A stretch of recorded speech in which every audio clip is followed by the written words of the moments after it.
This is the Turk, a mechanical chess-playing robot from the 1700s that was basically unbeatable. It made its own moves, called checkmate, and even laughed in its opponent's face. For almost 90 years it toured the world, facing some of the best chess players and historical figures, and beating them all. Hundreds of articles were written trying to expose its secrets, but no one ever figured out how it worked, or if it was actually real or not.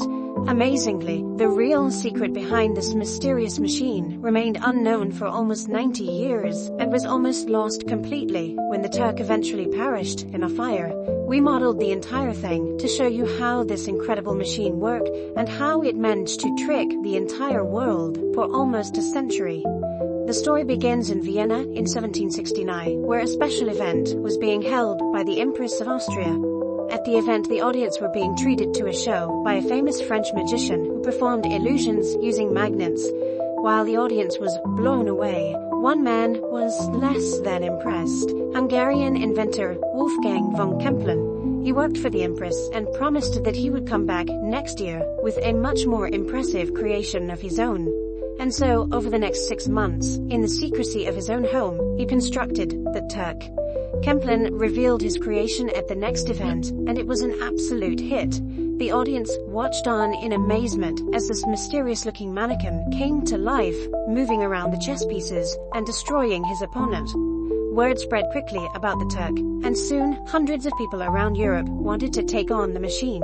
10 years went by, but the demand to see the Turk was higher than ever, and so Kempelen took the machine out on the road, starting its first European tour in 1783. This is how a typical show would go. At the beginning, Kempelen would go around opening the cabinet doors and inviting people to look inside the machine. Starting with the left door, he would reveal a compartment full of complex machinery. To show that there was nothing hiding behind the machinery, he opened the door at the back and lit a candle so that the audience could see right through the machine. Then he closed the rear door and opened up the main compartment, which was mostly empty. With all the doors open, Kempelen pulled out a set of chess pieces from the drawer at the bottom. The Turk was now ready to play.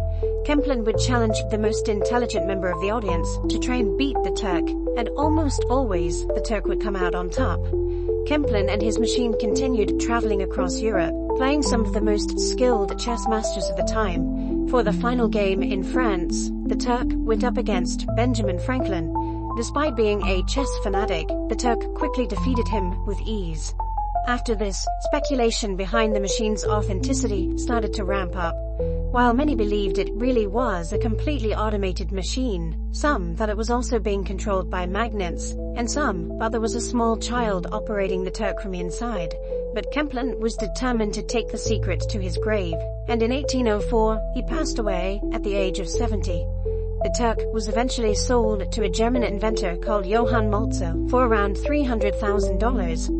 Over the course of several years, he figured out the Turk's secrets and took it back out on the road, this time finding even more success in America. But one day, after performing in Baltimore, an article was written in the local newspaper that appeared to give away the Turk's secret.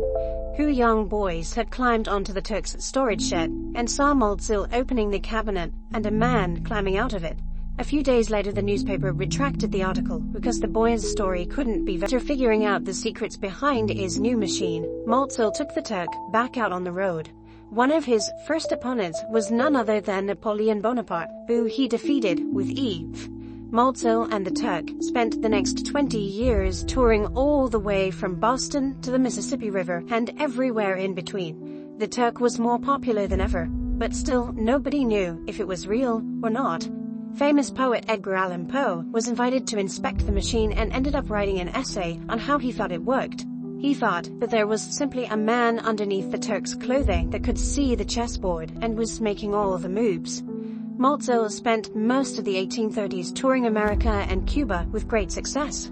But while sailing back to the US, Moltke suddenly died at sea, and the Turk and all of its secrets were now just waiting to be uncovered once it arrived back.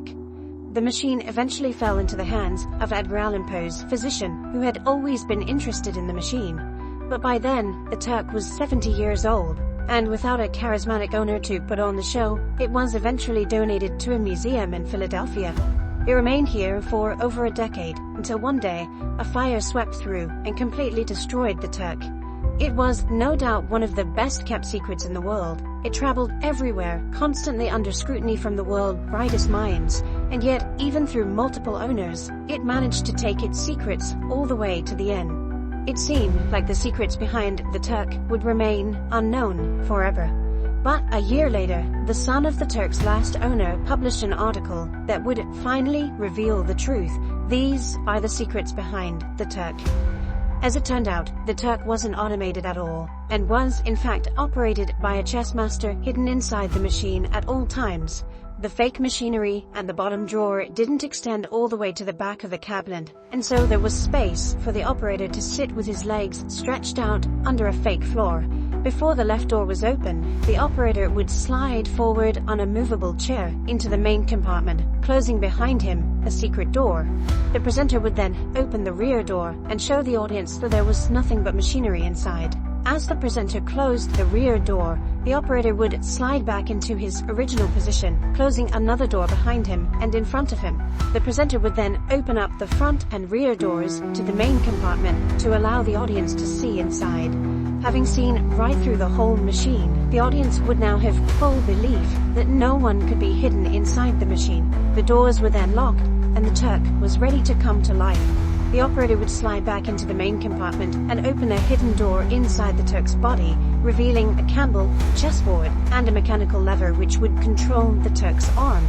The lever was in fact a clever pantograph mechanism, using strings that would mimic the exact movements of the Turk's arm.